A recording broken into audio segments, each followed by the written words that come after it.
اچھا، اس میں جو ہے ساتھ میں بشرا بی بی نے کہا کہ عمران خان صاحب کے خمیر میں بدلہ لینا نہیں ہے، یہ کچھ بھی کر لیں عوام میں جانے کے قابل نہیں رہیں گے، حالات بہتری کی جانب نہیں جا رہے، اگر حالات ٹھیک ہوتے تو رانا ثناء اللہ کی جانب سے ایسا بیان نہ دیا جاتا۔ رانا ثناء اللہ صاحب جی کہتے ہیں، شروع دن سے کہہ رہے ہیں کہ جناب عمران خان صاحب کا وجود جو ہے وہ ہمارے لیے خطرناک ہے، عمران خان صاحب اگر رہیں گے تو ہم نہیں رہیں گے، اور اس لیے کوئی ایک رہے گا، تو اس حوالے سے خدشات کا ظاہر کرتی ہیں۔ ظاہر سی بات ہے، اب جب میاں جیل میں ہو، سزا یافتہ ہو، اور بیوی دیکھے کہ یہ سلوک کیا جا رہا ہے میاں کے ساتھ، جذباتی ہو جاتی ہے، پھر جذبات میں اگر کوئی بات کیا تو میڈیا نے اس کو پکڑ کے اس کو ایسے جناب رگڑا ہے، ایسے رگڑا ہے، ایسے اس کی جناب لسی بنا کے رکھ دی ہے، اور خوب کیش کروانے کی کوشش کی ہے۔ ایک بار پھر اداروں کو اور پاکستان تحریک انصاف کو آمنے سامنے لانے میں کوئی کسر نہیں چھوڑی میڈیا نے، اور میڈیا نے یہ کہنے کی کوشش کی ہے کہ بشرا بیگم نے ڈائریکٹ اسٹیبلشمنٹ کو تھریٹ کیا ہے، حالانکہ انہوں نے جرنل سی بات کی ہے کہ جناب اسٹیبلشمنٹ جو ہے یا پھر جو آفیشلز ہیں وہ سیکیورٹی کو یقینی بنائیں، عمران خان صاحب کی سیکیورٹی کا بہرحال ایشو ہے۔ تو اس حوالے سے جناب اب یہ بات سامنے آ گئی۔ خیر، اس کے ساتھ ساتھ خبر یہ بھی ہے کہ بیرسٹر گوہر صاحب نے اعلان کیا ہے، انہوں نے یہ کیا ہے کہ عمران خان صاحب کی رہائی کے لیے جلسے ہم کریں گے، کے پی کے سے آغاز کریں گے، اور کے پی کے کی لوکل لیڈرشپ کو کہا گیا ہے کہ تمام آپ کے جو ڈی سیز ہیں ان کو آپ درخواستیں دیں اور اجازتیں لیں، اور ہم انشاءاللہ دمادم مست کلندر کریں گے۔ اور یہ ایک دوستو تحریک چلنے جا رہی ہے عمران خان صاحب کی رہائی کے لیے اور الیکشن میں ریگنگ کے خلاف۔ اس سلسلے میں تحریک انصاف اسلام آباد میں ایک جلسہ بھی کرنے جا رہی ہے۔ اور اس کے ساتھ ساتھ جناب آپ کو یہ بتاتا چلوں کہ عمران خان صاحب نے اب یہ کہا ہے کہ اب جو بھی بیان بیرسٹر گوہر صاحب دیں گے وہ آفیشل ہوگا، اسے آفیشل سمجھا جائے گا۔ اس کے علاوہ عمر ایوب صاحب یا پھر شیر افضل مروت صاحب کوئی بھی بات کرتے ہیں تو that would be unofficial, اور اس میں کوئی کنٹروورسی نہیں ہے۔ خان صاحب نے یہ اس لیے یہ ڈیسیژن لیا ہے کہ بیرسٹر گوہر صاحب جو ہیں وکیل بھی ہیں اور بڑے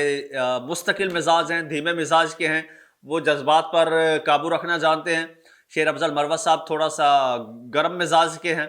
وہ، اور تھوڑا سا سادہ لو بھی ہیں، کچھ بھی بول دیتے ہیں بغیر سوچے سمجھے، بعد میں انہیں اندازہ ہوتا ہے کہ اس کا کیا اس کا جناب کانسیکوینسز ہو سکتے ہیں۔ بہرحال اس کے ساتھ ساتھ جناب ایک اور بڑی ڈیولپمنٹ ہوئی ہے، اور وہ ڈیولپمنٹ تو جناب پاکستان کی تاریخ میں اتنی بڑی اور ایسی چیز ہم نے کم ہی دیکھی ہے، وہ یہ کہ اسلام آباد ہائی کورٹ کے 6 ججز نے ایک مشترکہ خط لکھا ہے، اور خط لکھا ہے جناب سپریم کورٹ کو، اور سپریم کورٹ میں یہ مطالبہ کیا ہے کہ جناب ایک آپ جوڈیشل کنونشن کا انعقاد کریں، اور جوڈیشل کنونشن میں بلایا جائے، ججز کو بلایا جائے، اور وہاں پر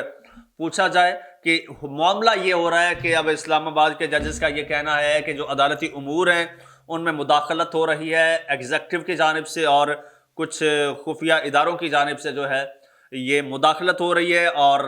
اثر انداز ہو رہے ہیں عدالتی فیصلوں پر۔ خط جسٹس محسن اختر کیانی، جسٹس طارق محمود جہانگیری اور جسٹس بابر ستار کی جانب سے لکھا گیا ہے، اور ان کے ساتھ ساتھ جسٹس سردار اعجاز اسحاق، جسٹس ارباب محمد طاہر اور جسٹس سمن رفعت امتیاز نے بھی اس میں شمولیت کی ہے۔ 6 ججز نے لکھا ہے، اور خط کی جو کاپی ہے وہ سپریم کورٹ کے تمام جج صاحبان کو جناب بھجوا دی گئی ہے، اور خط میں عدالتی امور میں مداخلت پر کنونشن طلب کرنے کا جو ہے وہ انہوں نے موقف اختیار کیا ہے، اور یہ بھی کہنا ہے ان کا کہ کنونشن سے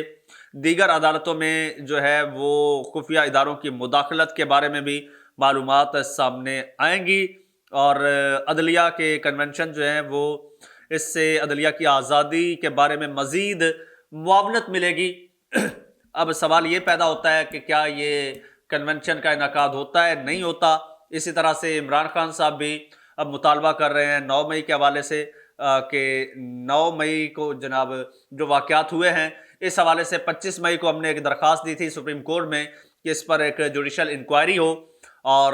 وہ انکوائری بلا رہے ہیں. اس کے علاوہ وہ 8 فروری کے انتخابات کے حوالے سے بھی وہ کمیشن چاہتے ہیں. ادھر سے ایک اور کنونشن کے لیے مطالبہ آ گیا ہے. تو سپریم کورٹ پر اس وقت بہت بڑی اور بہت کڑی ذمہ داری ہے کہ سپریم کورٹ کے جو چیف جسٹس صاحب ہیں وہ اپنا نام تاریخ کے اوراق میں کس انداز میں لکھوانا چاہتے ہیں. دوستو کمنٹ سیکشن آپ کے لیے ہے، اس میں آپ اپنی قیمتی رائے کا اظہار کیجئے گا. آپ کو کیا لگتا ہے حالات کس طرف جا رہے ہیں اور کون کس انداز میں اپنا نام لکھوانا پسند کرے گا؟ اور چینل آپ کا اپنا ہے، اسے سبسکرائب کر لیجئے، گھنٹی کے بٹن کو دبا دیجئے اور مجھے اجازت دیجئے. اللہ حافظ.